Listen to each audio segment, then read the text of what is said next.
헌법 제1조에 모든 권력은 국민으로부터 나온다고 규정되어 있습니다. 형사법집행은 국민으로부터 부여받은 권력이고 가장 강력한 공권력입니다. 국민으로부터 부여받은 권한이므로 오로지 헌법과 법에 따라 국민을 위해서만 쓰여져야 하고 사익이나 특정 세력을 위해서 쓰여서는 안 됩니다.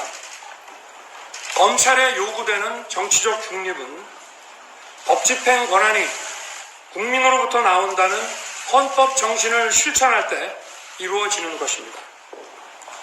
또한 형사법집행은 국민의 권익 보호를 목적으로 하지만 그 과정에서 필연적으로 국민의 권익 침해를 수반합니다. 따라서 법집행은 국민의 권익 보호라는 공익적 필요에 합당한 수준으로만 이루어져야 합니다. 수사를 개시할 공익적 필요가 있는지, 기본권 침해의 수인 한계는 어디까지인지, 어느 지점에서 수사를 멈춰야 하는지 헌법 정신에 비추어 깊이 고민해야 합니다. 법 절차에 따른 수사라 하여 국민의 자유와 권리가 무제한적으로 희생되어야 하는 것은 아닙니다. 헌법에 따른 비례와 균형을 찾아야 합니다. 특히 문명 발전의 원동력인 개인의 사적 영역은 최대한 보호되어야 함을 절대 잊어서는 안 될 것입니다. 나아가 국민으로부터 부여받은 법집행 권한을 객관적, 합리적 근거를 갖추지 못한 고소 고발 사건에 기계적으로 행사하여서는 안 됩니다. 형사사법제도를 악용하는 시도에 선량한 국민이 위축되는 일은 없어야 합니다.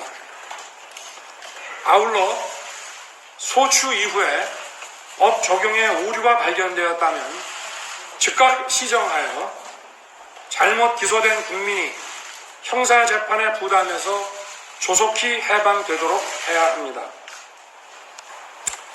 다음으로 법집행 권한이 국민으로부터 나온 것이니만큼 국민을 위해 어떤 가치를 우선적으로 중시해야 하는지 여러분께 말씀드리고 싶습니다.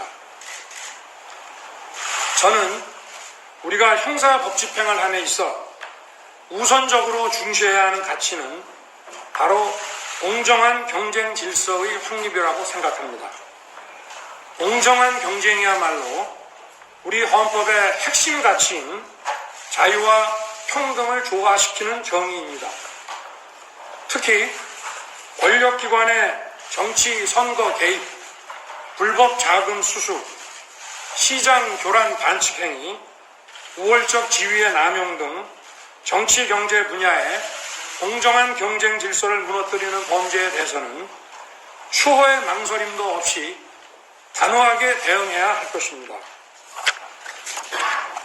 과거 우리나라의 법집행 기관은 자유민주주의와 시장경제 질서를 두 축으로 하는 우리 헌법체제의 수호를 적대 세력에 대한 방어라는 관점에서만 주로 보아왔습니다. 이제는 자유민주주의와 시장경제 질서의 본질을 지키는데 법집행 역량을 더 집중시켜야 합니다.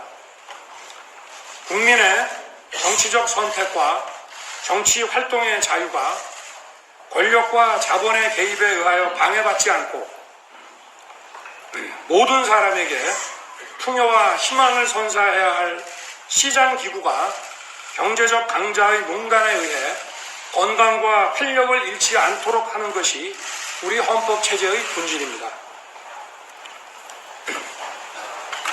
저는 이 자리에서 우리 헌법체제의 핵심인 자유민주주의와 시장경제 질서의 본질을 지키는데 형사법집행 역량이 집중되어야 한다는 것을 다시 한번 강조합니다.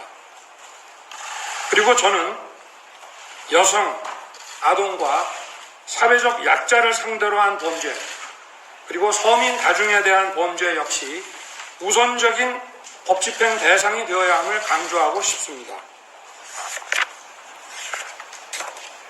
이러한 범죄는 직접적 피해자만이 아니라 우리 모두에 대한 범죄이고 반문명적, 반사회적 범죄로서 이에 소홀히 대처하는 것은 현대 문명 국가의 헌법 정신에도 정면으로 배치되는 것입니다. 특히 이러한 범죄를 대처함에 있어 강력한 처벌은 물론이고 피해자에 대한 세심한 보호와 지원이 빈틈없이 이루어져야 합니다.